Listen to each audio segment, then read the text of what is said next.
जोरेल की और शुभमन गिल की, दोनों रिलेटिवली यंग हैं। जोरेल तो बिल्कुल ही आपको ना रजिस्टर नजर आएगी यूपी के लोगों में। यूपी के लोग बहुत आगे के हैं भाई, तो ये यूपी के, हम भी यूपी के तो वो है ध्रुव जुरल brilliant wicket keeper, what an asset he is for team India. I think in सब की अगर आप फर्स्ट क्लास क्रिकेट की परफॉर्मेंस देख लें तो आप वाकई बोलेंगे कि इंडियन टीम का जो बैकअप है। अच्छी बात यह है कि जो हमारे युवा खिलाड़ी है, और युवा खिलाड़ी का मतलब सिर्फ उम्र में भी नहीं पर अनुभव में भी, उन्होंने अच्छा खेला दिखाया। कुलदीप यादव की बात करें, Kuldeep Yadav under pressure, under strength Indian team ने, ये मॉडल केस है आपके पास टीम इंडिया का, मॉडल केस है। कौन है ये ध्रुव जुरैल? क्या इसकी पीआर, इसकी टीआरपी वो है जो रिजवान के लिए लोग ट्रीटमेंट इनको किया है कि इनका बेसबॉल का जो बल्ला था ना वो भी तोड़ दिया, बॉल को पिछड़ा दी। अभी खेलो, इंडिया में मुश्किल है। टेस्ट क्रिकेट तो टेस्ट क्रिकेट की तरह से खेला जाता है। देखिए, चौथा स्पेल बॉलर करेगा ना तो आपको बैटिंग करने में 70 पे मजा आएगा। ये मैं उन टॉप प्लेयर्स का नाम ले रहा हूं कि जिनके बगैर बंदा सोचे यार इंडियन टीम सरवाइव कैसे करेगी, लेकिन इन सब लोगों के बावजूद जो सिलेक्शन थी, जो बैकअप था, वो इतना अच्छा सिलेक्ट किया हुआ था। जिसने परफॉर्म की हुई थी डोमेस्टिक क्रिकेट में, उसने आगे दिखाया है दुनिया को कि बैकअप होता है, ये बैकअप होता है। फॉर्म लगी थी, खेलता रहा 39, पहली इनिंग में 90, और कह क्या रहा, अजम समझे, शादियाने नहीं बजा रहा, प्रेस कॉन्फ्रेंस में बैठ के क्या कह रहा है, मुझे ट्रॉफी चाहिए, सेंचुरी मेरा मसला नहीं थी भाई। 1 अरब 40 करोड़ के देश में, वो अपने मुल्क में पिक हुआ। ऋषभ पंत नहीं है तो सबकी किस्मत खुल रही है, लेकिन उसने साबित कर दिया कि राइट आफ्टर ऋषभ पंत। पहली इनिंग में ज्यादा ओवर डालने का मौका नहीं मिला, पर दूसरी पारी में जब हाथ में बॉल मिला तो जिस तरह से उन्होंने गेंदबाजी की, जिस तरह से उन्होंने वो 4 विकेटें ले ली, ये सब देखकर ऐसा लगता है कि बस अब भारतीय क्रिकेट का जो भविष्य है वो अच्छे हाथों में। क्योंकि अच्छे हाथों में मतलब सिर्फ परफॉर्मेंस की बात नहीं कर रहा हूं, मैं टेम्परामेंट की भी बात कर रहा हूँ। जिससे कहते हैं ओहो ये क्या चीज बनाती।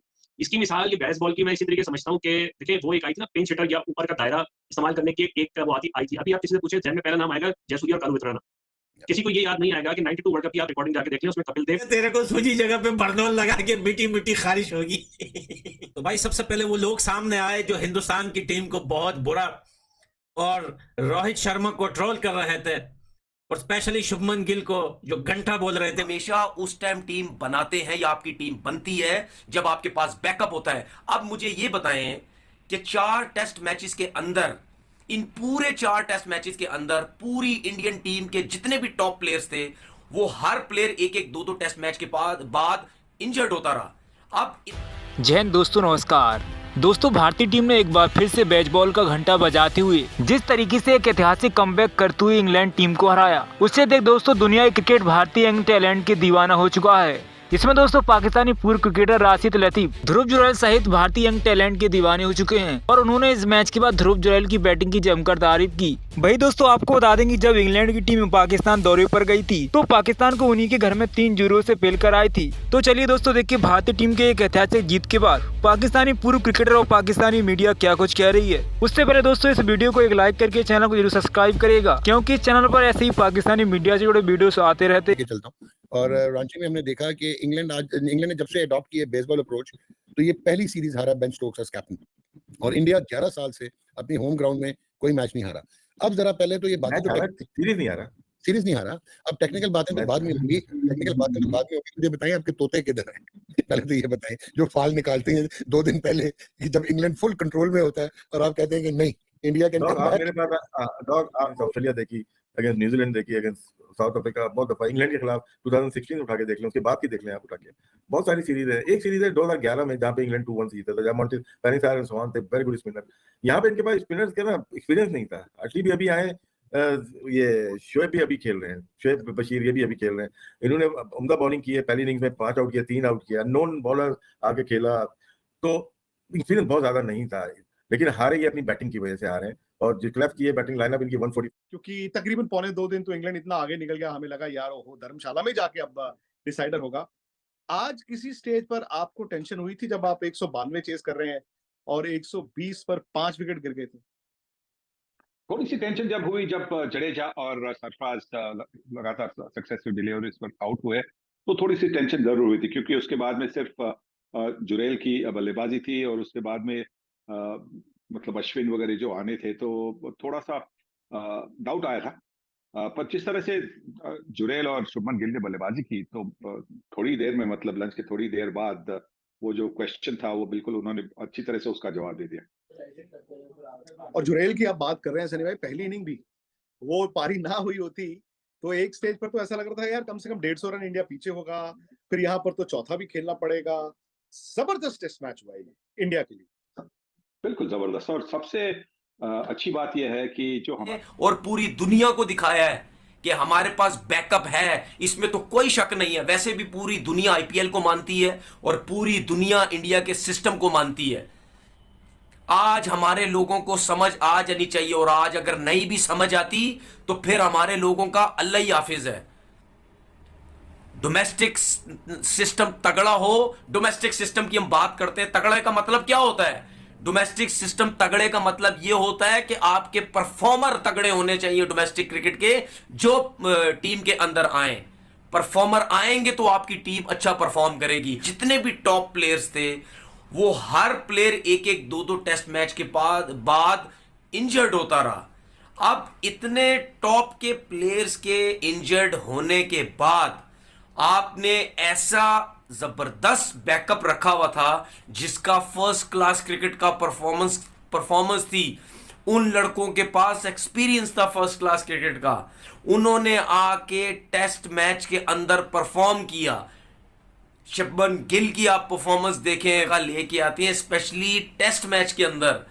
आप ऐसे लड़के लेके आए जो फर्स्ट क्लास क्रिकेट के परफॉर्मर हों, तभी वो बैकअप बनता है। ये वो लड़के इंडियन टीम के खेले हैं, स्पेशली अगर हम बॉलिंग की बात करते हैं, जिन्होंने इंटरनेशनल क्रिकेट खेली ही नहीं थी, लेकिन बैकअप इतना जबरदस्त किस्म का सिलेक्टर्स ने सिलेक्ट किया हुआ था। सिंपल सी एक चीज नजर आती है कि इंडियन क्रिकेट बोर्ड जो है, बीसीसीआई जो है, वो यहां चला गया है। उनको ये पता चल गया है कि अगर हमारे सीनियर्स लड़के भी अनफिट हो जाते हैं तो हमारे ये जो बैकअप हमने जो खिलाया था ये भी बहुत। सनी भाई, आपने वो प्रेस कॉन्फ्रेंस के बारे में सुना कि नहीं सुना? वैसे तो आपने स्पोर्ट्स तक सब्सक्राइब किया हुआ है, आई एम श्योर आपने देख लिया होगा। जीतने के बाद रोहित शर्मा ने प्रेस कॉन्फ्रेंस में आके एक बड़ी बात बोली है। उन्होंने कहा जी ऐसा है, टेस्ट क्रिकेट खेलने के लिए ना हंगर चाहिए, भूख चाहिए। हमें दिख जाता है किस प्लेयर में है। उन्होंने बोला है कि हमें दिख जाता है किस प्लेयर में वो भूख है। उन लोगों को खिलाने का फायदा क्या जिनमें वो भूख ना हो। हम तो इन लड़कों के साथ जाएंगे जिनमें भूख हो। ये statement in the context of ये series, in the context of ये जीत, इन द कॉन्टेक्स्ट ऑफ जो पिछले 2 महीने से इंडियन क्रिकेट में चल रहा है, डोमेस्टिक क्रिकेट, इंटरनेशनल क्रिकेट को लेके, आप कैसे देखते हैं? बिल्कुल सही बात की उन्होंने। सही बात की कि जो खिलाड़ी इंडिया के लिए टेस्ट क्रिकेट खेलना चाह रहे हैं, आप उनकी तरफ देखिए। मैं तो कितने सालों से कहते आया हूं कि जो भी कोई खिलाड़ी है वो भारतीय क्रिकेट की वजह से, जिस स्तर पर वो है, जिस स्टेज पर है उसकी करियर में, उसके लाइफ में, वो भारतीय क्रिकेट की वजह से है। जो उसको धन दौलत शौहरत जो मिली है वो भारतीय क्रिकेट से है, और इसलिए भारतीय क्रिकेट के लिए थोड़ी सी तो लॉयल्टी बनती है।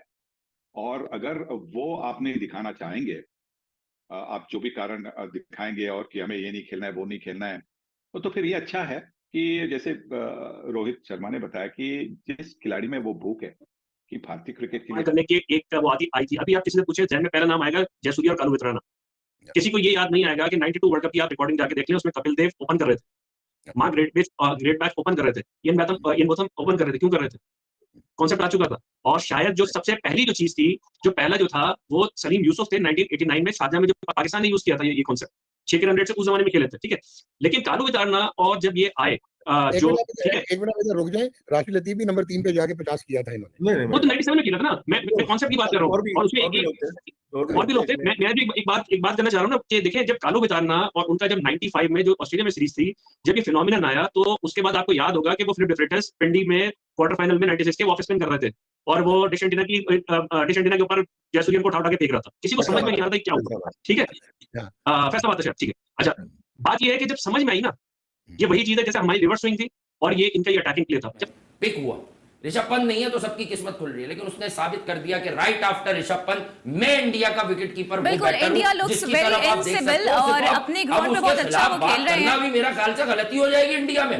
ऐसा टेस्ट जितवा गया वो लड़का, क्योंकि मैं आपको बता रहा हूं वो बहुत खराब विकेट पे मैच हुआ है रांची की। उसने अभी दूसरी इनिंग में भी सर्वाइव कर लिया और 39 गिल को ओवरशैडो कर गया वो भाई, 1 रन ज्यादा कर गया वो गिल से। तो आप समझे, क्योंकि आईपीएल T20 क्रिकेट में बड़ी जबरदस्त हिटिंग करता है वेटरन अश्विन, उम्र के इस हिस्से में 5-5 आउट कर रहे हैं। हमें भी मिले थे एक सईद भाई, लेकिन वो उम्र के उस हिस्से में वो पता चला कि मेडिकल ग्राउंड्स में वो तो दोस्तों आपने देखा कि कैसे भारतीय टीम की पाकिस्तानी मीडिया में जमकर तारीफ हो रही है और पाकिस्तानी पूर्व क्रिकेटर अपनी टीम की धज्जियां उड़ा रहे हैं, क्योंकि पाकिस्तान टीम इसी इंग्लैंड टीम से 3-0 से अपने ही घर में हार गई थी।